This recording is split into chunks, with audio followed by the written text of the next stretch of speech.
बिस्मिल्लाहिर्रहमानिर्रहीम। आप देख रहे हैं मुनीर टीवी और मैं हूं मलक मुनीर हुसैन। दोस्तों, अगर आप उम्रा पर जा रहे हैं तो हरम में जाकर हरगिज़ भी ये काम ना करें, क्योंकि आप अल्लाह के घर जा रहे हैं तो ज़रूरी है कि आप छोटी छोटी चीज़ों से भी जो है एहतियात करें। वहाँ पर जाकर कोई लुग़्व बात ना करें, फ़ोन पर किसी की ग़ीबत ना करें और इधर उधर की दुनियावी बातों के बजाय ज़िक्र और अज़कार में मसरूफ़ रहें। और ये एक बड़ा अहम मसला है जिसका मैं आपको बताने लगा हूँ। ये आपको उधर जितने दिन भी आप हरम में होंगे ये आपको रोज़ पेश आने वाला है। तो सबसे पहले जो ये है कि आप जब उम्रे पर जा रहे हैं तो 2-4 जूतियाँ जो हैं वो अपने सामान में रख लें। एक जो है जब आप जा रहे हैं तब पहन लें, एक जब वापस आ रहे हैं तब पहन लें, और 1-2 हरम में जाने के लिए जो है पहन लें।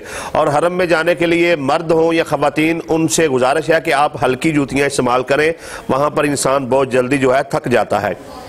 तो जब आप हरम में पहुँच जाएंगे तो हरम के किसी भी गेट पर जो है आपने बाहर जूतियां नहीं रखनी, बल्कि उधर जो है वो खाने बने होंगे तो आप खाने में जो है जूतियां रख सकते हैं। इधर उधर जूतियां नहीं रखनी है। एक तरीकाकार तो ये है कि अपनी जूतियां जो दरवाजे होंगे हरम के, कोई भी दरवाज़ा होगा, अब्दुल अजीज़ होगा, फ़हद होगा और उसके बाद दीगर जो दरवाजे होंगे उन पर जो है आप जो खाने बने हैं जूतियां वहां पर रखें।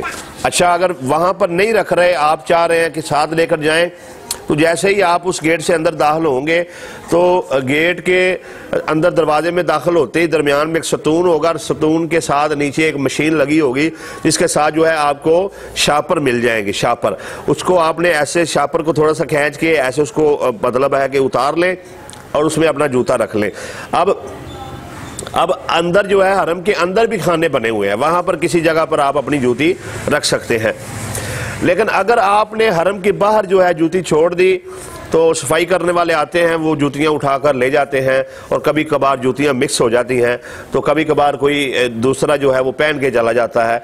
तो ये मामला होने की वजह से जो है बड़ी खराबी पैदा होती है।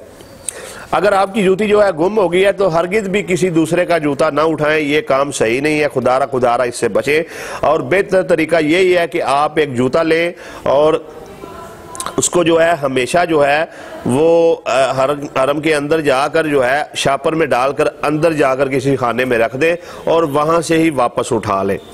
और हरम के दरवाज़ों पर आपने बिल्कुल जूतियां नहीं छोड़नी। अगर आपने ये अमल किया तो वापसी पर आपको जूती नहीं मिलेगी। इस तरीके से अगर आप 5 नमाज़ें पढ़ने जा रहे हैं तो 5 मरतबा आपकी जूती गुम होगी और देखें कि कितनी जूतियां जो हैं आपकी गुम होंगी। तो ज़रूरी है कि हरम के दरवाजे पर जूती ना छोड़ें, खाने में जूती रखें या फिर जो है कीस में डालकर शापर में डालकर जूते को अंदर ले जाएं और जो अंदर खाने बने हुए हैं वहाँ पर रख दें। अक्सर लोग मैंने देखा है वो क्या करते हैं कि उन्होंने एक कपड़े का बैग सा पहना होता है, पीछे उसमें बोतल रख लेते हैं, पानी वगैरह होता है, कुछ खाने की चीज़ें रख लेते हैं तवाफ के दौरान जो है, और जूता भी उसमें रख लेते हैं। तो थोड़ा सा खौफ खुदा होना चाहिए। आप अल्लाह के घर का तवाफ कर रहे हैं और आपने पीछे पुश्त पर जो है जूती डाली हुई है, कितने शर्म की बात है। तो ये अमल हरगिज़ ना किया करें, ये सही नहीं है। अपनी जूती को जो है वो गेट पर बने हुए खानों में रख कर जाएं या फिर जो है उसके बाद अंदर जो खाने बने हुए हैं वहाँ पर रखें। अपनी कमर पर जो है यानी जो बैग आपने कपड़े का पहना हुआ है उसमें हरगिज़ भी जूता ना रखें। और अगर आपको इतना ही जूते से प्यार है तो महंगे जूते ना खरीदें। हरम में जाने के लिए कोई सस्ता जूता इस्तेमाल कर लें। अगर गुम भी हो जाए तो चलो कोई बात नहीं है, अल्लाह ताला जो है वो बेहतर अता फरमाने वाला है। लेकिन अगर आप मेरी इन बातों पर जो 2 तरीके बताए हैं अमल करेंगे तो यकीन जानिए कि ना तो आपकी जूती गुम होगी और ना ही आपको कोई दिक्कत परेशानी होगी। इस बात पर खुद भी अमल कीजिए और अगर आपके साथ कुछ दीगर दोस्त भी उम्रे पर जा रहे हैं तो उनको भी ये बता दीजिए। इस तरीके से जो है आप अपना जूता महफूज सकते हैं। और एक जो ऐब है, जो गुनाह है कि अपनी जूती गुम हुई और किसी की उठाकर पहन ली, इस जो है फितने से भी बच सकते हैं, इस गुनाह से भी बच सकते हैं। अल्लाह ताला जो है हम सबको इस बात पर अमल करने की तौफीक अता फरमाए। मेरी वीडियो अगर पसंद आई है तो मेरे चैनल को सब्सक्राइब कर दें और बेल आइकन के बटन पर क्लिक कर दें ताकि मेरी आने वाली हर नई वीडियो जो है आपको मिलती रहे।